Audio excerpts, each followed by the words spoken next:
Welcome to Books in Brief, the channel that gives you quick and concise summaries of popular books. Whether you're short on time or just looking for a quick refresher, we've got you covered. So sit back, relax, and let's dive into today's book summary. The History of the Kings of Britain, Historia Regum Britannia, is a medieval chronicle written by Geoffrey of Monmouth around 1136.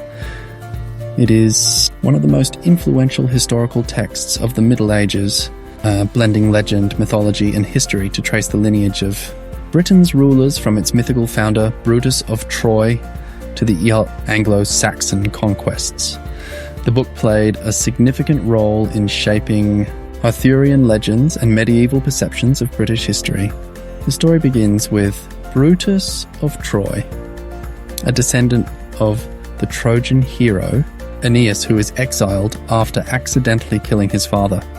Seeking a new homeland, Brutus and his followers sail across the seas, eventually landing on the island of Albion, inhabited only by giants. Brutus defeats the giants and renames the island Britain after himself. He establishes the city of Troia Nova, New Troy, later known as London. Brutus's descendants rule Britain for generations, with notable kings such as Lear, King Lear, whose tragic story inspired Shakespeare's King Lear. Bladud, a king said to have built Bath, known for its hot springs.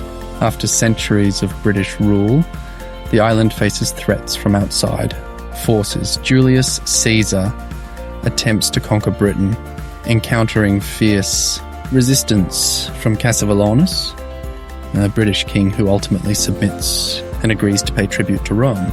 Later, the Roman Emperor Claudius successfully invades, and Britain is incorporated into the Roman Empire, leading to centuries of Roman rule.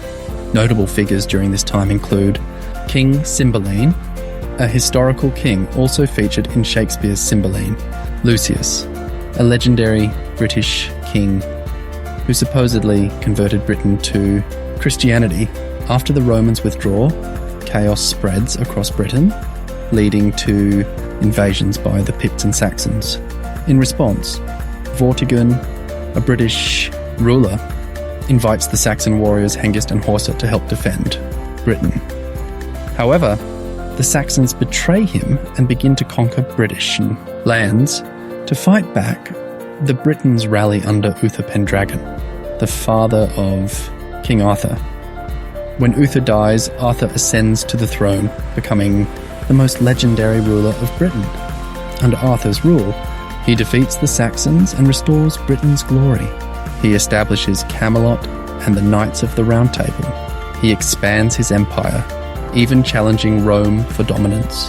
However, Arthur's reign crumbles when his nephew Mordred betrays him. In the final battle at Camlan, Arthur kills Mordred, but is mortally wounded. He is taken to the mystical island of Avalon, leaving his fate uncertain. Britain descends into chaos. His successors struggle to maintain control, and the Saxons continue their conquest. King Cadwallader, the last British king, ultimately abandons Britain, recognizing that the Saxons are destined to rule. The book ends with the transition to Anglo-Saxon rule, marking the end of British dominance over the island.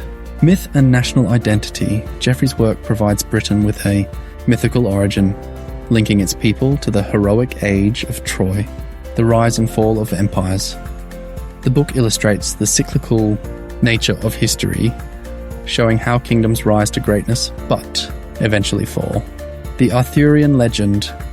The history of the kings of Britain is one of the earliest sources of the King Arthur legend, shaping future literature, though not completely historically accurate. Geoffrey of Monmouth's The History of the Kings of Britain profoundly influenced British folklore and literature. It remains a cornerstone of medieval storytelling, blending history, myth, and legend to create a grand narrative of Britain's legendary past. That's it for today's summary on Books in Brief. If you enjoyed this video, don't forget to like and subscribe for more book summaries. And if you have any book suggestions or comments, be sure to leave them down below. Thanks for watching, and we'll see you next time on Books in Brief.